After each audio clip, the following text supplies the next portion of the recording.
Vous avez sûrement déjà entendu la citation de Paulo Coelho: un bateau dans le port est en sécurité, mais ce n'est pas pour ça qu'il a été construit. Et si je vous disais qu'une petite entreprise française a pris cette phrase au pied de la lettre? Un constructeur naval installé au fin fond du Canet-Roussillon qui a décidé de quitter le port pour naviguer en eau trouble. Pendant que les projecteurs sont braqués sur les géants du luxe ou de la tech, que les analystes se battent pour véritablement évaluer la valeur de ces entreprises, cette petite pépite française trace sa propre route avec ses propres règles. Elle a connu une ascension et une croissance spectaculaires les dernières années et récemment une chute tout aussi impressionnante de son cours en bourse. Alors s'agit-il d'un simple coup de vent, d'une simple panique des marchés ou d'un changement de cap qui est véritablement durable? Est-ce la fin d'une success story à la française ou les débuts d'un nouveau chapitre pour cette entreprise? Bonjour, c'est Sébastien, conseiller en investissement financier et chef des opérations du logiciel Value Investing Screener, Divis, pour les intimes. Et je suis très heureux de vous retrouver aujourd'hui pour la première série de vidéos consacrée aux pépites, aux entreprises dénichées grâce à notre logiciel. Avant de continuer, je me dois de vous rappeler que le contenu de cette chaîne est à vocation véritablement pédagogique et informative. Il ne constitue ni un conseil en investissement, ni une recommandation personnalisée au sens de la réglementation qui est applicable. Chaque investisseur est invité à évaluer la pertinence des informations partagées en fonction de sa situation personnelle. Et bien évidemment, les performances passées ne préjugent pas des performances futures. Il faut savoir qu'investir comporte des risques et vous êtes amené à toujours vérifier les informations qui vous sont transmises et à vous faire votre propre idée. Vis, pour rappel et pour ceux qui n'utilisent pas encore le logiciel, c'est un screener. Mais qu'est-ce qu'un screener? C'est véritablement l'idée de trier des entreprises non pas sur la base de critères graphiques, mais sur la base des états financiers. Nous essayons de rendre accessible au plus grand nombre la possibilité de dénicher des actions sous-évaluées, des actions très intéressantes pour votre portefeuille boursier, et ce, dans le monde entier. Vous trouverez en description un code promotionnel, un code surprise nommé Sébastien. Je ne vous en dis pas plus pour le moment et je vous laisse aller le découvrir. Voici maintenant l'histoire de Katana Group, une entreprise qui construit des catamarans, mais dont le vrai voyage se joue peut-être loin des chantiers navals. C'est une histoire d'innovation, de croissance, de turbulence. Je vous propose d'embarquer avec moi, si je puis dire, pour comprendre ce qui se joue vraiment derrière ces chiffres. Vous le savez, avant d'investir dans une entreprise, il faut véritablement connaître son business. Il faut connaître ses différents segments. Et pour Katana, je vous propose d'aller un peu plus loin et de connaître son histoire qui est tout simplement passionnante. Tout commence en 2003 avec un homme, une vision, Olivier Ponsin. C'est un entrepreneur passionné par la mer et qui repère à ce moment-là une pépite endormie, la marque Katana, symbole de l'excellence en matière de catamaran haut de gamme. Il décide donc de la racheter et Katana, c'est véritablement des voiliers qui sont conçus pour traverser les océans en autonomie, alliant performance et sécurité. Mais rapidement, lorsqu'il a acheté l'entreprise, Ponsin identifie un problème. Ce marché, aussi prestigieux soit-il, est trop étroit pour soutenir une croissance rentable à long terme. Il lui faut donc totalement repenser le modèle. C'est un défi colossal qu'il attend, pas seulement pour les bateaux, mais pour l'entreprise tout entière. C'est alors qu'il va effectuer un virage stratégique qui va s'avérer payant. Plutôt que de rester dans le confort du luxe élitiste, dans un marché de niche, Ponsin prend une décision risquée: attaquer le cœur du marché mondial des multicoques. Là où la concurrence est rude, certes, mais où les volumes sont bien plus grands. C'est alors qu'en 2014, Katana Group lance Bali Catamaran. L'idée derrière cette gamme, c'est proposer des catamarans pensés comme des espaces de vie véritablement flottants, ouverts, lumineux et surtout accessibles à une clientèle qui est bien plus large. C'est là que tout change. On passe d'une niche d'explorateurs des mers à un marché mondial de plaisanciers, de loueurs et de navigateurs amateurs. Le pari est certes osé, mais il va tout simplement changer les règles du jeu. En quelques années, la gamme Bali va s'imposer, grâce à des innovations simples mais révolutionnaires. Un espace de vie sans cloison, une porte aussi au basculante unique, un cockpit avant accessible et un panorama à 360 degrés qui va redéfinir l'expérience du nautisme. Aujourd'hui, Katana Group, qu'est-ce que c'est? C'est plus de 1300 collaborateurs répartis sur 6 sites de production différents, de la France à la Tunisie en passant par le Portugal. Et quel est véritablement donc l'ADN du groupe? Eh bien, le chiffre d'affaires de Katana est largement dominé par la vente de catamarans, certes, qui représente 98% de l'activité.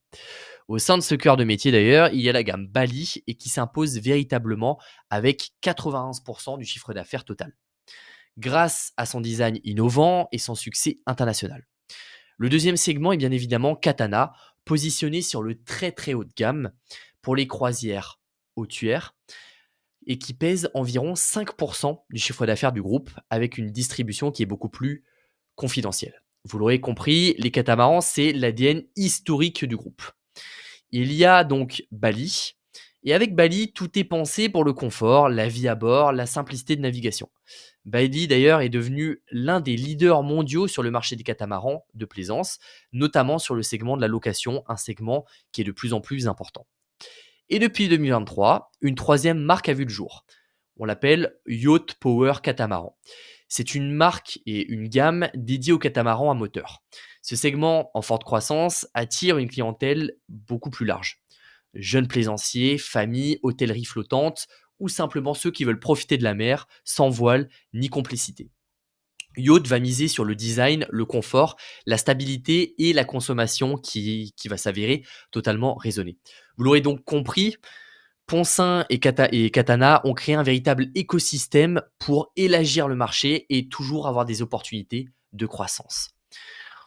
Quand on observe tout ça, on peut se dire que la traversée et le chemin vers la croissance est tout tracé. Mais vous le savez, toute traversée connaît ses tempêtes. L'industrie nautique est cyclique et c'est un problème pour Katana. Qu'est-ce que veut dire une industrie cyclique? C'est tout simplement dépendante de la santé économique mondiale. Et avec une méthode de production originale juste à temps, le moindre grain de sable ou de retard peut avoir des conséquences très lourdes sur le chiffre d'affaires et sur la rentabilité du groupe. Ajoutez à cela la difficulté à recruter des profils qualifiés et vous avez un vrai défi industriel à relever tous les jours. Mais pourtant, Katana Group continue de croître. Rentabilité solide, structure financière saine et surtout une vision tournée vers l'avenir. Le groupe investit dans l'innovation, l'éco-responsabilité, l'internationalisation. Il acquiert de nouvelles compétences comme avec l'achat du fabricant portugais Composite Solutions. Il construit alors un réseau de distribution mondiale en s'appuyant sur des partenaires d'excellence. Et tout cela se retrouve dans les états financiers. Vous venez de découvrir l'histoire de Katana. On a vu comment Katana a révolutionné le marché des catamarans. On a vu comment Olivier Poncin a su transformer un marché qui était vraiment de niche en une magnifique opportunité et un vecteur de croissance pour son entreprise. Il a su développer plusieurs segments et continue à le faire. Mais pour savoir si c'est une belle entreprise, si c'est une action qui mérite sa place dans un portefeuille, il faut savoir regarder un peu plus en profondeur, comme j'aime à le dire, sous la coque. Nous allons maintenant analyser les fondamentaux de Katana et c'est pourquoi nous nous retrouvons sur le logiciel VIS. C'est le logiciel qui nous a permis de dégoter cette action et qui va nous permettre de nous donner une première vue sur ses fondamentaux. Je vous propose de commencer par la partie croissance de l'entreprise. On se retrouve directement sur cette partie-là. Le premier constat, c'est que sur les 5 dernières années, le tableau est très séduisant. Je vois une croissance impressionnante avec un bénéfice net, par exemple, en hausse de 27%, un chiffre d'affaires de 24,3%, une croissance du résultat but de 23,8%. A vu le groupe navigue, on va dire, en eau calme, si on peut dire, avec un vent arrière qui est particulièrement favorable. Et je vous rappelle pourquoi on étudie ces ratios sur 5 ans, c'est que les plus grands investisseurs, notamment Warren Buffett, préconisent lorsqu'on fait du long terme et qu'on analyse une entreprise de qualité et surtout une entreprise sur le long terme qui peut faire de la croissance à long terme, à minima de 5 ans, puisqu'une entreprise peut bénéficier d'un effet macroéconomique d'une année à une autre et avoir une explosion de ses ventes, mais rien ne nous assure qu'elle a créé de la croissance sur les 5 dernières années. C'est pour ça que les dernières publications sont utiles, mais ne doivent pas être les seuls indicateurs que vous regardez. Cette croissance remarquable, elle mérite une lecture un peu plus attentive, on va dire. Parce qu'elle, pour moi, elle a plusieurs nuances. Déjà, premièrement, comment je l'analyse, c'est que l'épisode du Covid-19 a été, pour Katana, l'équivalent, si je puis dire, d'une forte bourrasque, puisqu'elle a pu, on va dire, gonfler ses comptes et surtout sa rentabilité. Alors que le monde entier était contraint de rester chez soi, on s'en souvient de cette période, il y avait un désir, et je pense que vous l'avez tous connu, profond d'évasion qui s'est éveillé chez beaucoup. Et les catamarans, plus spacieux, confortables que des voiliers traditionnels, ont alors, si je peux dire, incarné cette aspiration de liberté, le fait de voyager, de voguer sur les mers. Ainsi, justement, il y a eu beaucoup de nouveaux clients, une arrivée soudaine, on va dire, de clients par cette promesse, on va dire, d'aventure. Et ce qui a directement boosté les ventes, hein. On le voit d'ailleurs depuis l'année 2020, si on prend un horizon de 10 ans, c'est qu'on a une claire et forte augmentation à partir de 2020 de ces chiffres-là. Toutefois, je me suis rendu sur les comptes de Katana et en ce début d'année 2025, il y a déjà un ralentissement net. Il y a un recul de 19% de ses chiffres d'affaires au premier trimestre. Pourquoi une telle baisse, vous allez me demander, puisque l'entreprise semblait être sur une bonne dynamique les derniers temps. Et vous allez comprendre pourquoi je vous ai parlé de cet effet Covid. En fait, pour moi, il y a la fin de l'effet et de l'euphorie Covid. D'ailleurs, le management le dit très bien dans les rapports annuels. Et après une période exceptionnelle marquée par des carnets de commandes saturés, une forte demande, une épargne accumulée, hein, puisque les personnes, vu qu'ils sortaient moins, consommaient moins, avaient une meilleure épargne et des taux d'intérêt qui étaient d'ailleurs beaucoup plus bas. Mais la réalité économique, elle a repris un peu, à peu près le dessus. La vague exceptionnelle des ventes liées à la pandémie commence à justement reculer et ce qui ramène Katana Group en fait à une performance qui est beaucoup plus modérée, beaucoup plus réaliste, on va dire, du marché. Là, si je puis dire, il y a eu une période d'euphorie sur les dernières années et là, on commence à revenir à des niveaux qui sont un peu plus normaux. Et la deuxième raison que je vois à tout ça, c'est le marché du nautisme qui traverse lui-même une période de prudence qui est beaucoup plus accrue. Pourquoi? Parce que les prix commencent à redescendre progressivement et donc ça pose tout à fait un problème pour la croissance future de l'entreprise. Donc on peut se dire que l'entreprise va être en difficulté. Mais pour réagir à tout ça, Katana a pris les devants justement en réduisant légèrement les prix de ses modèles, hein, de 2 à 8% selon le management. Et cette stratégie, elle vise véritablement à stimuler la demande, mais ça implique aussi une baisse mécanique du chiffre d'affaires et avec un volume de vente similaire ou légèrement qui va être légèrement inférieur. Ça, c'est une première chose.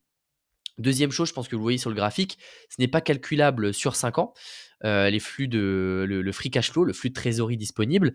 Et pourquoi ça? Puisque, alors, pour vous rappeler, la trésorerie, imaginez que la trésorerie de Katana, c'est un peu son réservoir, c'est le carburant du bateau.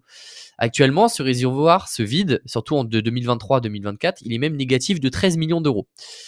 Et alors, que veut dire avoir un free cash flow négatif? C'est généralement alarmant parce que c'est un peu comme en fait, naviguer justement sans un réservoir de carburant. En fait, sans trésorerie positive, une entreprise peut rapidement se trouver dans une situation critique, puisqu'elle peut avoir des problèmes pour se financer, elle n'a pas de marge de manœuvre pour payer le dividende, pour payer les actionnaires, etc., etc. Donc c'est une situation qui est pour le moment et qu'on pourrait croire à la morte. Mais pour Katana, cette situation est moins inquiétante qu'elle n'y paraît. Moi, j'ai une autre vue et une autre analyse de la situation. Le groupe, il investit massivement pour l'avenir, hein. Il construit, on l'a vu, une nouvelle usine au Portugal qui est dédiée à une toute nouvelle gamme de moteurs à bateaux, de bateaux à moteur, pardon, comme la gamme Yacht. Et c'est comparable, on va dire, à installer un moteur neuf et puissant sur son bateau. Ça va être coûteux, il va y avoir des périodes d'ajustement, mais c'est prometteur pour l'avenir. Autre chose qu'il faut quand même retenir, c'est que Katana, elle a été confrontée à un marché qui est assez difficile, hein. Le ralentissement des commandes à la fin de l'euphorie, etc., etc. Et l'entreprise, elle a également décidé de verser certains dividendes à ses actionnaires et de racheter des actions. C'est des opérations qui sont coûteuses, mais qui sont destinées à renforcer justement l'attractivité du groupe à long terme. Donc c'est quand même assez important et il ne faut pas avoir une vue totalement négative de la situation. Maintenant, sur la partie, donc on a vu la partie croissance. Ce qui est important maintenant d'étudier, c'est est-ce que c'est une entreprise qui est rentable? Ce qui impressionne pour moi, tout simplement, c'est la manière dont l'entreprise transforme chaque euro investi en valeur. Si on s'attarde justement sur le return on equity, c'est-à-dire en fait le rendement des capitaux propres, on le voit qu'il est de 32% sur les 12 derniers mois. Quand la moyenne de l'industrie, pourra faire des recherches, plafonne autour des 9%. C'est un peu comme si, on va dire, là où d'autres transforment 1 euro en 1 euro et 9 centimes, Katana en sortait 1,36 centimes. Et c'est un coup de chance justement, puisque sur les 5 dernières, ce n'est pas un coup de chance, puisque sur les 5 dernières années, son ROE, il est resté très solide et ancré à plus de 25%. Donc ça, c'est plutôt une bonne chose.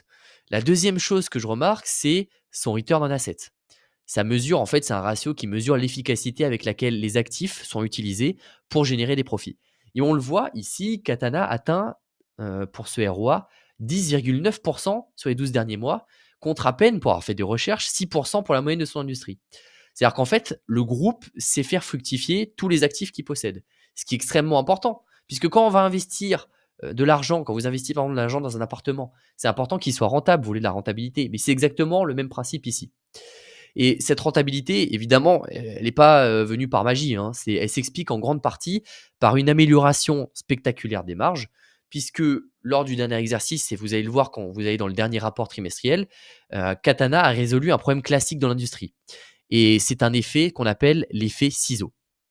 Pour la faire simple, imaginez devoir livrer aujourd'hui un bateau vendu il y a 2 ans, puisque c'est 4 taux de commande et il y a quand même un temps pour construire le bateau, à un prix fixé justement à l'époque. Alors que le coût des matériaux explose depuis. Quel est l'effet derrière? Des marges totalement comprimées, saturées. Et en 2023-2024, cet effet s'est enfin dissipé. Et on le voit d'ailleurs directement sur le graphe, on voit qu'il y a une amélioration des marges, que ce soit la marge brute, la marge d'exploitation ou la marge nette. Et en fait, les hausses de prix ont été totalement intégrées, c'est-à-dire que les matières premières se sont assez stabilisées et la chaîne logistique qui avant était source de surcoûts, de retard, etc., a été remise totalement au carré. Il y a eu une réorganisation interne. Et résultat, des marges opérationnelles qui sont en nette progression, avec un résultat d'exploitation qui est en hausse de plus de 46% et un résultat net de plus de 50%. Et même si Katana a récemment justement dû baisser ses prix pour relancer cette demande, eh bien, les premiers retours des salons nautiques sont assez encourageants, hein. Les commandes repartent à la hausse. Et en clair, pour la faire simple, pour utiliser toujours les analogies nautiques, si le vent n'est pas aussi fort, le navire garde son cap et reste bien orienté. Donc Katana prouve vraiment qu'une entreprise peut être rentable même dans une mer plus agitée, à condition de savoir manœuvrer avec justesse et d'avoir un management compétent, chose que nous étudierons juste après. La dernière chose sur laquelle je voulais m'attarder, c'était sa dette et la structure de son bilan.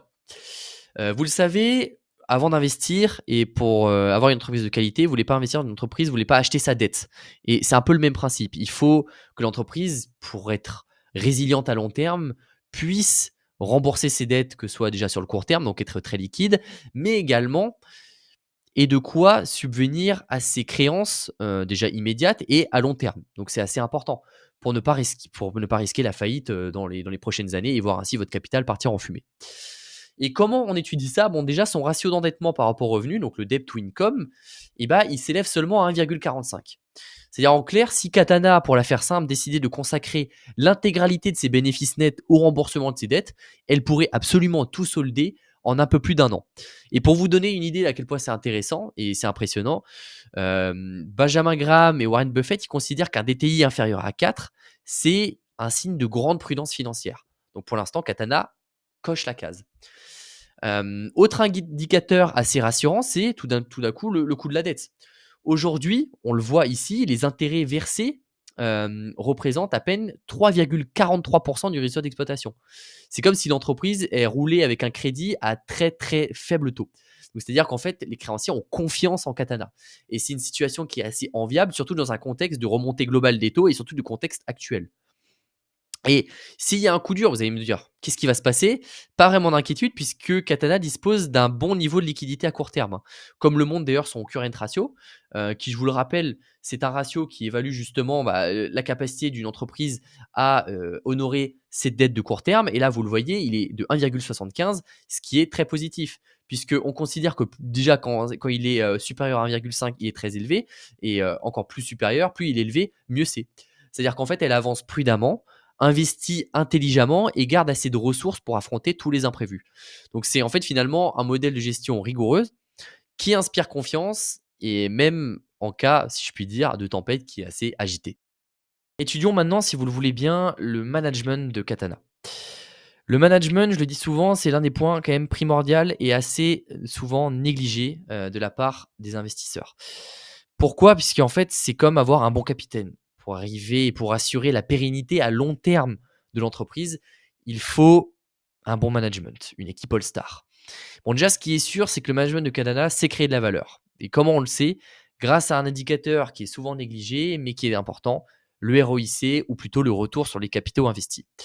En clair, pour vous définir rapidement ce ratio, il mesure combien l'entreprise gagne pour chaque euro qu'elle investit dans son propre business. Chez Katana, on l'a vu précédemment, ce chiffre atteint sur les 12 derniers mois 31,3%. C'est colossal et surtout qu'en fait, sa moyenne sur les 5 dernières années est de 22,3%, donc ce n'est pas un effet de court terme. Et surtout, j'ai fait des recherches et c'est bien au-dessus du coût du capital, aussi appelé WACC, c'est-à-dire en fait ce que l'entreprise doit offrir à ses investisseurs pour les attirer. Ce WACC est de 7,84% seulement. Ça veut dire, en d'autres termes, que l'entreprise gagne largement plus qu'est-ce qu'elle ne coûte. Et c'est exactement ça qu'on veut voir quand on évalue une équipe dirigeante. Une équipe qui crée de la valeur pour nous autres actionnaires, ce qui est très important. Mais il y a un petit détail qui m'a fait tiquer en lisant les rapports, et c'est pour ça que je vous ai sorti le rapport annuel de l'année dernière, donc de l'année 2024. Quand vous le voyez, il y a ce qu'on appelle des charges externes, principalement royalties. Il faut savoir déjà que la marque Bally, donc on le sait, qui représente une bonne partie de l'image et du succès commercial du groupe, ne lui appartient pas du tout. Enfin, ne lui appartient pas vraiment directement. En fait, elle est détenue par la holding familiale Poncin. Et en fait, Katana, donc les propriétaires, et Canada doit lui verser des royalties pour l'utiliser. Et en 2024, on le voit ici dans le rapport, ces royalties s'élèvent à 6,44 millions d'euros. Ça fait à peu près 3,4% du chiffre d'affaires. Bon, ce n'est pas non plus catastrophique, mais ce n'est pas rien non plus. C'est une charge qui est récurrente et qui, par définition, diminue, même que très peu, le résultat opérationnel et donc la performance totale affichée par le groupe. Mais moi, pour moi, ça pose surtout une vraie question de gouvernance et d'alignement. Quand une famille, on le sait, contrôle une marque via une autre structure et qu'elle touche un revenu, on va dire, fixe chaque année, indépendamment des résultats du groupe coté, est-ce que justement ces intérêts sont toujours alignés avec ceux des actionnaires? Et d'ailleurs, j'aimerais bien avoir votre avis. Est-ce que c'est pour vous un red flag pour investir dans une entreprise telle que Katana? Donc, autrement dit, n'hésitez pas à le mettre dans les commentaires. Autrement dit, est-ce qu'il y a toujours un vrai incitatif, on va dire, à créer de la valeur sur le long terme? Ou bien est-ce que le versement des royalties suffit justement à garantir un revenu confortable, même si la croissance ralentit? C'est une question primordiale à se poser avant d'investir dans ce business et surtout avant d'investir dans Katana. On l'a donc vu, Katana a un management de qualité, certes, mais un petit problème au niveau de l'alignement des intérêts. Ses fondamentaux sont également solides, mais depuis peu, l'entreprise fait face à certains déboires. Le cours a récemment chuté et les marchés sont de plus en plus inquiets. Et il faut dire que les derniers résultats, donc ceux du premier trimestre 2025, qui ont été publiés par Katana, n'ont pas vraiment rassuré les marchés. Pour vous expliquer, le chiffre d'affaires du premier trimestre est en baisse de 19%, donc 20% de moins sur la vente de bateaux. Le résultat a été immédiat, réaction de Mister Market, le cours chute de 10% en une journée. Le message est clair, l'euphorie, surtout de l'après-Covid, est clairement retombée. Malgré ce cours qui est baissier, Kadana n'est pas forcément une entreprise en difficulté. Je tiens quand même à le préciser. Mais on va dire qu'elle rentre plutôt dans une nouvelle phase qui est plus incertaine et plus exigeante. En 2023, le groupe il a souffert justement de pénuries de pièces, de retard de livraison, des difficultés à recruter, l'inflation, les coûts de production, etc. etc. Qu'est-ce qui s'en est suivi? Tout simplement une baisse de la productivité. À cela, il faut que vous ajoutiez une intégration d'une filiale portugaise, donc celle que j'ai évoquée avant, Composite Solutions, qui a plombé les comptes à hauteur de 700 000 euros de pertes opérationnelles. Ça fait partie de l'opération. Le pari, il est certes stratégique à long terme, mais à court terme, il coûte et le marché l'en fait ressentir. La véritable inconnue, pour moi, c'est la suite. Est-ce que cette baisse de chiffre d'affaires va se poursuivre toute l'année? Là, c'est une première chose. Est-ce qu'on verra un rebond sur les prochains trimestres? Deuxième chose. Il faut savoir déjà que le secteur, pour répondre à ça, est particulier. Il faut comprendre ce secteur. Entre la commande et la livraison, il peut se passer, comme je vous l'ai évoqué avant, 1 à 2 ans. Donc même s'il y a de nouvelles commandes et si les nouvelles commandes, on va dire, augmentent légèrement dans les prochains temps, bien malheureusement, leur effet ne se feront sortir qu'en fin 2025, voire 2026. Pour rappel, le catamaran, c'est un achat plaisir, haut de gamme. Et comme tous les biens de luxe et les biens de cette industrie, ils sont très cycliques, très sensibles au contexte, inflation, taux d'intérêt, accès au crédit, incertitude géographique. Tout peut jouer.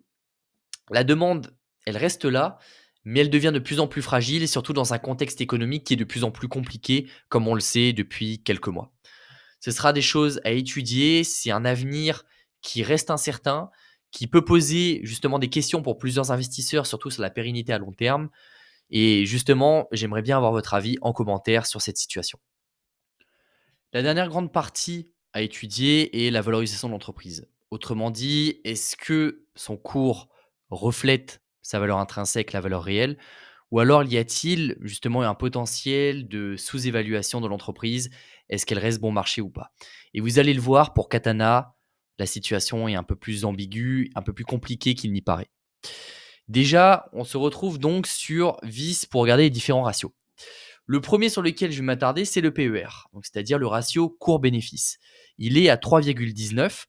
Donc autrement dit, c'est comme si le marché paye l'action environ 3 fois les bénéfices annuels, ce qui est très bas, surtout quand on le compare à la moyenne de ses concurrents du secteur, qui tourne autour de 53, 53,58. C'est-à-dire qu'en fait, même des sociétés bien installées, comme ses concurrents principaux, Fontaine-Pajot, Beneteau, sont nettement au-dessus de ce ratio. Ce n'est pas tout. Je regarde un deuxième ratio qui est le price to book. Celui-ci, il est à 0,95 contre 4,54 pour la moyenne du secteur. Pour rappel, ce ratio, il compare simplement la valeur de marché, donc la valeur de marché, la valeur du cours, à la valeur comptable de l'entreprise. Donc ce qu'elle vaut en théorie si on vendait absolument tout. Et là encore, c'est bien plus bas que ses pairs. On le constate clairement. Le dernier ratio qui pour moi est révélateur, c'est le PEG. Le PEG, il faut savoir qu'il ajuste en fait le PER à la croissance attendue. En fait, c'est un PER mais qui tient compte du taux de croissance des bénéfices d'entreprise puisque c'est un peu plus juste. Et ce PEG, il est seulement à 0,13 contre 371 pour l'entreprise. En clair, même en tenant compte de la croissance, l'action, elle reste ultra bon marché. Et à ce niveau-là, ça envoie un signal très clair. Ça peut envoyer soit un signal de sous-évaluation extrême à cause justement des dernières publications de l'entreprise, ou alors le signal inverse, c'est que le marché ne croit pas du tout et n'est pas encore certain de la suite de l'histoire de Katana, que ce soit au niveau de ses croissances. Et on l'a vu en plus, elle est sur un marché qui est très incertain pour l'avenir. Et pourtant, j'aimerais quand même vous rappeler certaines choses. Katana pourrait bien créer, selon moi, la surprise. C'est-à-dire qu'en fait, avec sa nouvelle usine au Portugal, le groupe va se lancer sur un marché qui est beaucoup plus large, celui des bateaux à moteur, avec la marque et la gamme Yacht. Et ce n'est pas juste une diversification, c'est potentiellement un relais de croissance majeur pour les années à venir. Et contrairement à d'autres acteurs du marché comme Beneteau ou Fontaine-Pajot, qui sont beaucoup plus matures sur le secteur, Katana a encore quelques cartes à jouer. Et pour moi, la situation est beaucoup trop incertaine et c'est beaucoup trop tôt en fait pour émettre un jugement, que ce soit sur sa valorisation ou pour également dire et condamner l'entreprise comme quoi elle est vouée, pardon, à couler. Ce n'est pas parce que justement les conditions macroéconomiques se détériorent régulièrement et se détériorent légèrement que l'entreprise est condamnée sur le long terme. On le rappelle, elle a une dette qui est très saine et elle reste pour le moment très rentable. Évidemment, selon moi, il faudra attendre et il faudra voir les prochaines publications, les carnets de commandes et l'estimation des commandes pour les années à venir. Mais sans aucun doute, Katana reste une très belle entreprise. Nous arrivons à la fin de cette vidéo. Et donc, vous l'aurez compris après cette étude, Katana, ce n'est pas juste un fabricant de catamarans. C'est une entreprise qui a su transformer un marché qui est de niche en un terrain de jeu mondial, qui a fait le choix du risque, de l'innovation, de la croissance, et qui aujourd'hui, malgré toutes les turbulences, garde son cap. Son modèle est rentable, sa structure est solide, on l'a vu, et même si la mer est plus agitée qu'avant, le navire est loin d'être à la dérive. Mais investir, et je me dois le vous rappeler, c'est toujours une histoire de conviction. Et la vraie question que vous devez vous poser aujourd'hui, est-ce que vous croyez, vous, au prochain chapitre? Celui d'une entreprise française qui, après avoir conquis les mers à voile, s'apprête à lever l'ancre sur un marché à moteur. Est-ce que vous pensez, vous aussi, que Katana n'a pas fini de faire parler d'elle? Et est-ce que son cours peut remonter? Est-ce que ses fondamentaux risquent de dégringoler? Ou alors vous avez confiance en l'avenir? N'hésitez pas à vous faire votre propre avis et partagez-moi vos commentaires dans cet espace juste en dessous de la vidéo pour que nous puissions débattre potentiellement dans une prochaine vidéo. Si cette histoire vous a plu, pensez à vous abonner à la chaîne, à liker à la vidéo, à partager à ceux qui aiment les aventures industrielles made in France ou tout simplement aux passionnés d'analyse de small cap et de pépites françaises. Et surtout, dites-moi également en commentaire si vous aimez ce format et si est-ce que vous voyez dans Katana un bateau d'avenir ou plutôt une valeur à la dérive. Merci d'avoir regardé jusqu'au bout cette vidéo et je vous dis à très vite sur Vice, je l'espère, pour continuer à parler long terme.